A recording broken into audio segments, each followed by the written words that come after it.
1950년 6.25 한국 동란. 몇 달째 계속되던 산을 울리는 포성이 오늘은 유난히 가깝게 느껴졌다.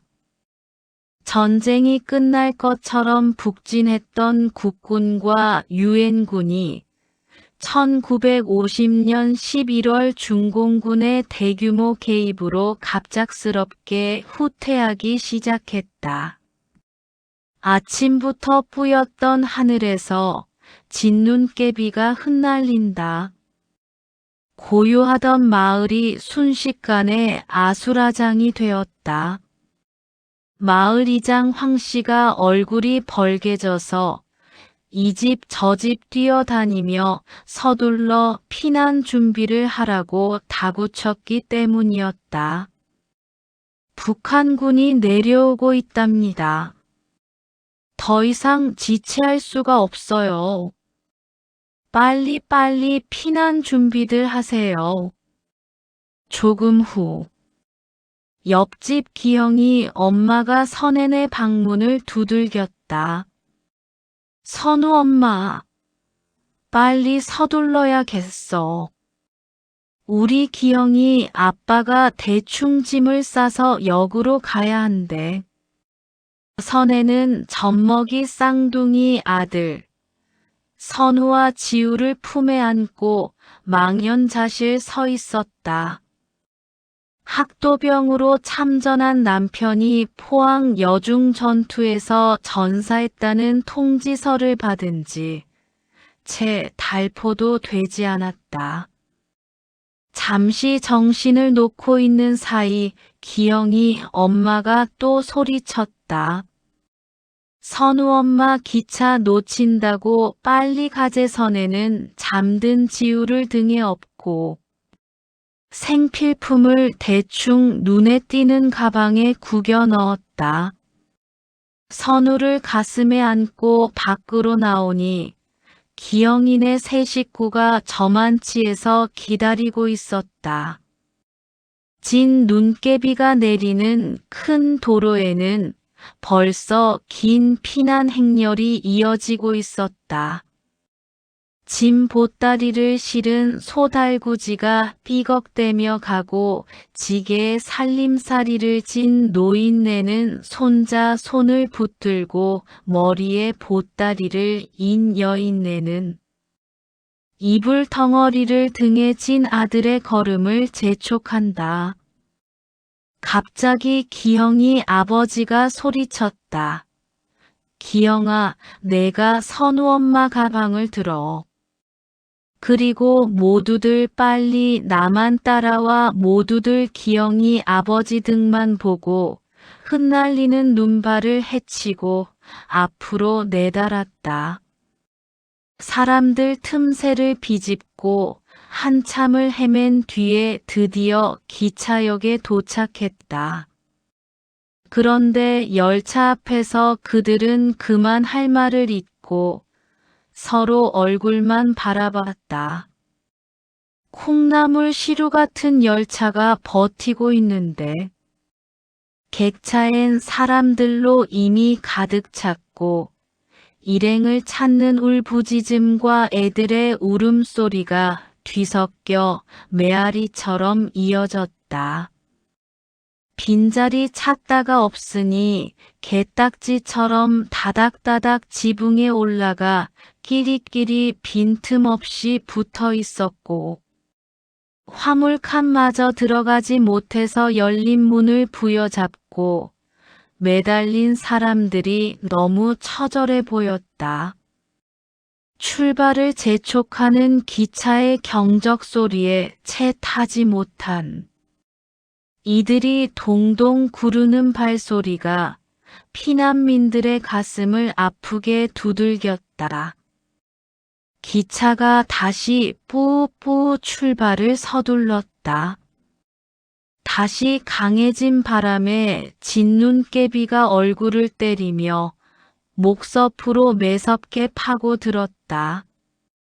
기영이 아버지 친구인 역장의 도움으로 우린 다행히 기관실 뒤 좁은 공간에 겨우 몸을 실을 수 있었다.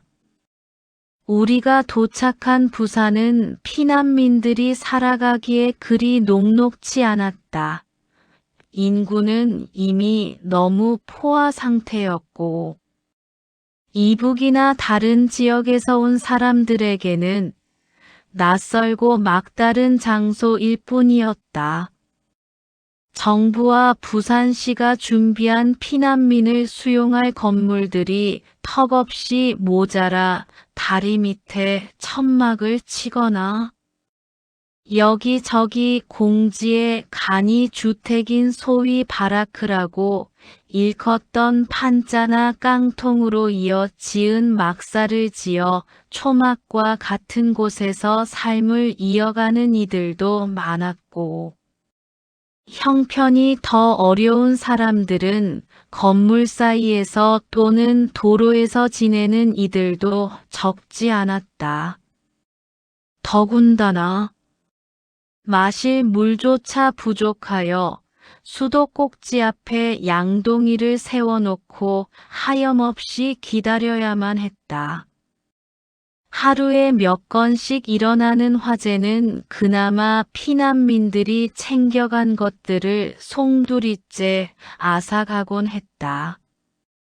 굶주린 배를 움켜쥐고 밥을 얻어먹으러 다니는 사람들, 가족들 위해 장사꾼이 되고 막노동을 하면서 생소한 부산 땅에서 살아남기 위해 각자가 고분분투를 해야만 했다. 우린 남부 적기에 위치한 일제강점기 소수출 검역소 건물 수용소로 배정을 받았다. 건물 귀퉁이에 배급받은 가마니 떼기를 깔고 고단한 몸들을 내려놓았다. 밤마다 춥고 낯선 상황에 두 아이가 울고 보채며 도통 잠을 자지 못했다. 기어코 열이 나고 기침까지 해댔다. 이내 지켜보던 기영아버지가 기영이 엄마 애들 이대로 두면 안 되겠어. 사실 낮에 우리 거처할 방 하나 구하러 돌아다녀 봤는데 우리 가진 돈으론 어림도 없고 빈 방도 사실 찾을 수가 없었어. 그래서 내일은 국제시장 근처 대청동 어디에 산다는 먼 친척 형님을 찾아보고 도움을 청해야 하겠어. 창가를 두들기는 세찬 바람은 채 잠들지 못한 새벽을 깨우고 있었다. 아침 일찍 나갔던 기영이 아버지가 점심때가 되기 전에 밝은 얼굴로 헛기침을 하며 돌아왔다. 모두 이리들 와봐요. 다행히 그 형님을 찾았어요. 부산 토박이라 어렵지 않게 찾았지 사정 이야기를 했더니 창고처럼 쓰던 문간방을 고쳐 쓰라고 해서 이렇게 달려온 거예요. 그러니 대충 짐 싸가지고 빨리 갑시다. 오래된 헛간 같았으나 바람이 새는 창문과 방문을 기영이 아버지가 비닐우에 쫄대를 대고 툭탁대고 막으니 한결 아늑해져 그동안의 긴장이 이내 풀리는 듯 했다. 사실 기영이 아버지는 동네에서 유명한 솜씨 좋은 목수 아저씨로 이웃 동네에서까지 모셔갈 정도였다. 이들은 다시 새로운 삶을 이곳에서 시작했다.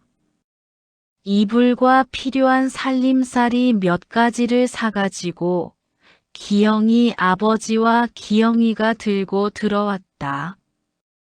여보 기영이 엄마 내가 한참 나가 돌아다녀 보니 이 집 형님 말대로 부두 주변 영주동, 초량동, 보수천 주변 충무동, 해안가 용두산, 복병산, 대청동 등의 피난민들이 판자집들을 짓고 있어.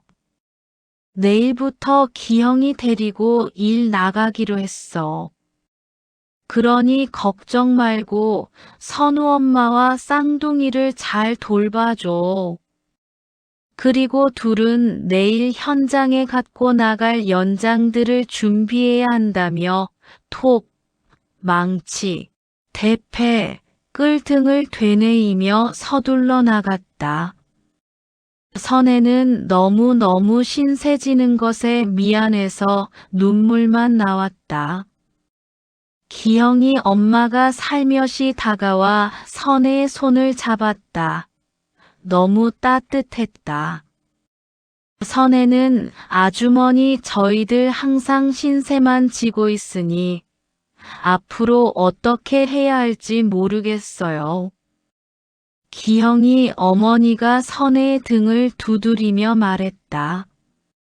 돌아가신 자네 시어머니와 나는 친형제처럼 살았어.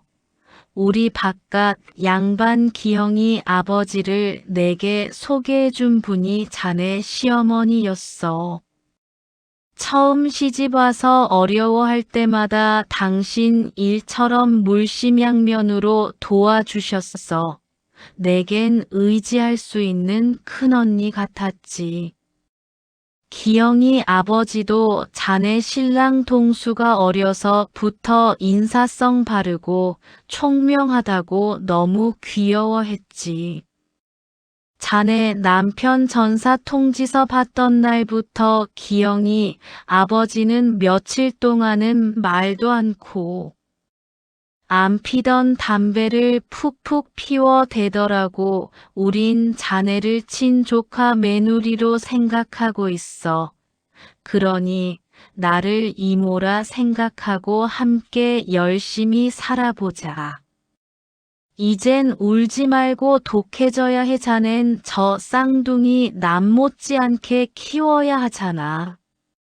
며칠 동안 내가 생각해 봤는데 우선 내일부터 감자나 옥수수 등을 쪄서 판자촌 공사장 주변에서 팔아보자. 내가 옛날에 기영이 아버지 공사장에 가보면 주변에서 먹거리 파는 행상들이 항상 있었거든. 남들도 하는데 우리가 못할 게 없잖아. 한번 해보자. 애들이 잠잘 땐 자네가 나가서 팔고 애들이 깨면 내가 나가면 되지. 이렇게 선혜는 생전 처음 기영이 어머니의 도움으로 장사를 하게 되었다. 눈이 너무 오는 날에는 시장에서 피난민 구호물자를 떼어서 팔기도 하고 또 빵도 쪄서 팔고 떡도 떼어서 팔았다. 차츰 선혜는 장사가 익숙해지면서 자신감도 갖게 됐다. 고맙게도 두 녀석들이 무럭무럭 잘 자랐다. 어느 날 공사장에서 돌아온 기형. 아버지가 저녁상을 물리면서 그들에게 기쁜 소식을 들려주었다. 그동안 모은 돈으로 가까운 근처에 판자집을 마련하게 되었다고. 남들이 살던 곳인데 자신이 손을 봐서 살만하게 고쳤다는 것이다. 그들은 다음 날 동이 트자 맞아 서둘러 그곳을 가서 둘러보았다. 2칸짜리 판자집인데 외부는 여느 것처럼 초라했지만 내부는 꼼꼼한 기형이 아버지가 손을 본 흔적이 여기저기 눈에 띄었다. 앞쪽 칸은 기형이네가 살고 뒤쪽 작은 칸은 선혜와 두 아들 몫이었다. 그날은 모두들 내 집을 가졌다는 벅찬 가슴에 들떠 있었다. 선혜는 기영인의 도움으로 시장 내 조그만 점포를 얻어서 새벽부터 밤늦도록 앉은 장사를 할 수 있었고, 큰 걱정 없이 아이들을 키울 수 있었다. 기형이 어머니는 요즘 며칠째 시장에 나오지 못했다. 시골의 고된 농사 중에 얻은 무릎팍 관절염이 심해져 요새는 화장실 가기도 힘들어했다. 평범한 일상이 이어지던 어느 날 선혜는 장사 도중 불의의 사고를 당하게 됐다. 야채 자루를 가득 실은 리어카가 질퍽대는 시장 바닥에서 중심을 잃고 경사진 쪽에 선행의 점포를 덮친 것이다.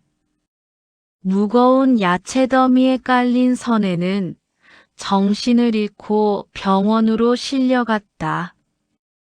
이틀이 지나서나 겨우 눈을 뜰 수 있었다. 그녀가 눈을 떴을 때 기영이 아버지가 걱정스런 얼굴로 선혜를 내려다보고 있었다. 잠시 후 담당 의사가 들어왔다. 기영이 아빠가 황급히 물었다. 선생님 상태가 어떤가요? 회복될 수 있나요? 콧등에 뿔테 안경을 치켜 올리며 담당 의사는 상태가 너무 심각해서 뭐라 말씀드릴 수가 없습니다. 허리뼈가 너무 손상됐어요. 선혜는 이 상황이 꿈이 아닌가 하고 머리를 힘껏 흔들어 보았다. 아니야. 이럴 수는 없잖아. 갑자기 둔기로 머리를 맞은 듯 띵하며 눈앞이 캄캄해졌다. 이제 좀 안정이 돼서 장사에 자신감도 붙었는데 이런 꿈 같은 일이 벌어지다니 갑자기 두 쌍둥이 얼굴이 떠올랐다. 아직 젖먹이들인데 앞으로 어떻게 해야 하나 생각하니 눈물만 나왔다. 기영이 아버지가 퇴원 수속을 하고 시장에서 빌린 리어카로 선혜를 집으로 싣고 왔다. 선혜는 하루 종일 드러누워 지내야 하는 자신이 너무 한스러웠다. 잘 걷지도 못하는 기영이 어머니는 이 방, 저 방 기어다니면서 선혜와 두 쌍둥이를 돌보느라 잠도 제대로 못 자고 있었다. 기영이 아버지는 이곳저곳 다니면서 몸에 좋다는 약을 구해서 밤새 다려주고 일하고 돌아온 기영이는 밤마다 선혜의 두 다리를 주무르다가 그만 옆에 고꾸라져 코를 크게 골곤 했다. 선혜의 다리는 감각을 잃은 채 점차 검은색으로 변해갔다. 몸이 변해가는 것을 느끼며 그녀의 삶이 얼마 남지 않음을 깨닫게 되었다. 불쌍한 두 아들을 두고 가야 한다는 죄스런 마음에 밤을 꼬박 새우기 일쑤였다. 어느 날 아침 미움을 쏘아온 기영이 어머니 손을 잡고 이모님 이제 정말 시간이 얼마 남지 않은 것 같아요. 그래서 이렇게 또 힘든 부탁을 드려요. 제가 죽기 전에 저 두 녀석들 고아원 보냈으면 합니다. 이모님 생각은 어떠세요? 그래, 사실은 며칠 전부터 기영이 아버지와 여러 가지 이야기를 나눴어. 내가 몸이 성하면 선우와 지우를 당연히 키워야 하는데 그렇지 못한 형편에 한탄만 했지. 기영이는 자기가 키워보겠다는데 젖먹이들을 선머슴 같은 녀석이 어떻게 키워. 어쨌든 자네 생각이 그러하니 내가 기영이 아버지하고 상의를 해볼게. 그러니 자넨 마음 약하게 먹지 말고 어떻게든지 일어나려고 노력해야 해. 알았지? 선혜는 하루하루 날이 갈수록 정신이 희미해져감을 느껴가고 있었다. 며칠 후 기영이 아버지와 옆집 아주머니가 함께 왔다. 아이들을 보낼 고아원을 찾았고 오늘 보내기로 약속했단다. 자고 있는 두 녀석들을 포대기로 감싸서 선혜 옆에 놓았다. 선혜는 떨리는 손으로 포대기를 비집고 두 얼굴을 들여다보았다. 나의 귀한 선우 지우야. 너희들을 지켜주지 못하는 이 죄 많은 어미를 용서해다오. 부디 건강하게 자라서 행복하게 살아야 한다. 선혜는 북받치는 서러움에 더 이상 말을 잇지 못했다. 쌍둥이를 고아원에 맡긴 후 얼마 지나지 않아 선혜는 두 아들을 향한 미안함과 그리움을 가슴에 품은 채 끝내 눈을 감았다. 고아원에서 짧은 시간을 보낸 형, 선우는 운 좋게도 미국으로 입양을 가게 되었다. 새로운 부모님의 사랑과 보살핌 속에서 선우는 성실하게 공부해 훌륭한 외과 의사가 되었다. 하지만 그의 삶은 언제나 순탄치만은 않았다. 그는 종종 노란 얼굴이라 불리며 인종차별을 겪어야 했고 동양인 의사에 대한 편견 어린 시선 속에서 자신의 실력을 증명해야 했다. 그는 밤낮 없이 공부하고 수술에 매달렸다. 나는 그들과 다르지 않다는 것을 보여주기 위해 열심히 노력하였다. 카톨릭 신자인 양부모님은 언제나 너그럽고 사랑이 넘쳤다. 가끔 선우가 자신에 대해 궁금해하면 당시 입양 서류를 꺼내놓고 설명을 해주었다. 자신이 쌍둥이 중 한 명이었다는 것과 동생이 있었다는 사실을 알려주었다. 이야기를 듣고 난 후 선우는 언젠가 잃어버린 가족을 찾기 위해 한국을 가야겠다고 마음먹었다. 반면 동생 지우는 고아원에서 유년 시절을 보내고 소년 가장처럼 일찍이 세상으로 나왔다. 신문 배달, 공사장 막일, 공장 야근, 그의 삶은 고단한 노동의 연속이었다. 비록 성실하게 살았지만 가난의 굴레는 그를 끈질기게 따라다녔다.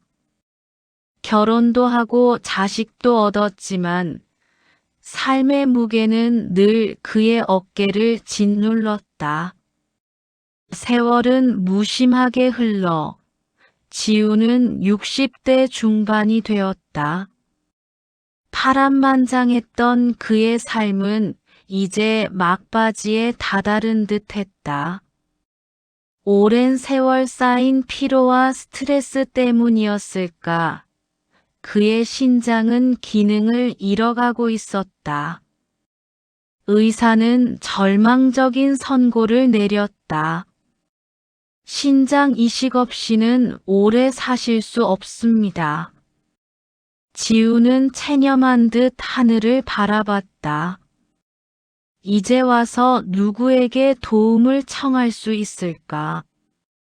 그러던 어느 날 지우는 병원에서 뜻밖의 소식을 듣게 된다. 자신과 혈액형이 일치하는 신장 기증자가 나타났다는 것이었다. 기적 같은 소식에 지우는 가슴이 떨려왔다. 그런데 담당 의사가 건넨 말은 그를 더욱 혼란스럽게 만들었다. 기증자분이 쌍둥이 형제분이시라고 하던데요. 혹시 쌍둥이셨습니까? 지우는 자신의 귀를 의심했다. 쌍둥이 형? 그는 어렴풋이 고아원 원장님의 말이 떠올랐다. 지우야, 사실 너는 기억에 없을 텐데 너는 쌍둥이 형이 있었어. 이름은 선우였고 미국으로 입양됐단다. 그 이후 고단한 살 속에서도 한 번도 형의 존재를 잊은 적이 없었지만 살아서 만날 수 있을 거라고는 상상하지 못했다. 설렘과 두려움이 뒤섞인 채 지우는 기증자를 만나러 갔다. 병실 문이 열리고 눈앞에 선 낯선 남자의 얼굴에서 지우는 묘한 익숙함을 느꼈다. 그리고 그 남자의 입에서 나온 말은 지우의 심장을 꿰뚫는 듯 했다. 더듬대는 한국말로 지우야, 내가 내 형이다. 정말 보고 싶었다. 둘은 볼을 부비며 뜨거운 가슴으로 부둥켜 안고 한동안 말없이 울었다. 미국으로 입양된 후 선우는 늘 잃어버린 가족을 그리워했다. 특히 자신의 곁을 떠난 쌍둥이 동생을 찾기 위해 한국어 책을 사서 읽으며 말을 익혀왔다. 수십 년간 외과 의사로서 쌓아온 업적으로 유명해진 선우는 한국에서 열리는 의학 심포지움의 초대 교수로 초청을 받았다. 그러다 우연히 한국국립병원에 방문했을 때 그가 시술할 신장 이식 대기자 명단을 보게 되었고 거기서 동생의 이름을 우연히 발견하게 된 것이다. 운명처럼 일치하는 혈액형과 형제임을 확인한 선우는 한치의 망설임도 없이 신장 기증을 결심했다. 수술은 성공적으로 끝났다. 지우가 회복하는 동안 선우는 매일 병실을 찾아와 지우를 보살폈다. 그때 지우의 아내와 두 아들이 병실로 들어섰다. 지우의 아내는 선우의 얼굴을 보자마자 눈물을 왈칵 쏟아냈다. 정말 감사합니다. 아주버님, 저희 남편을 살려주셔서. 지우의 아들들은 선우를 멍하니 바라보았다. 그들의 아버지와 너무나도 똑같은 얼굴, 하지만 훨씬 더 잘 정돈되고 세련된 모습이었다.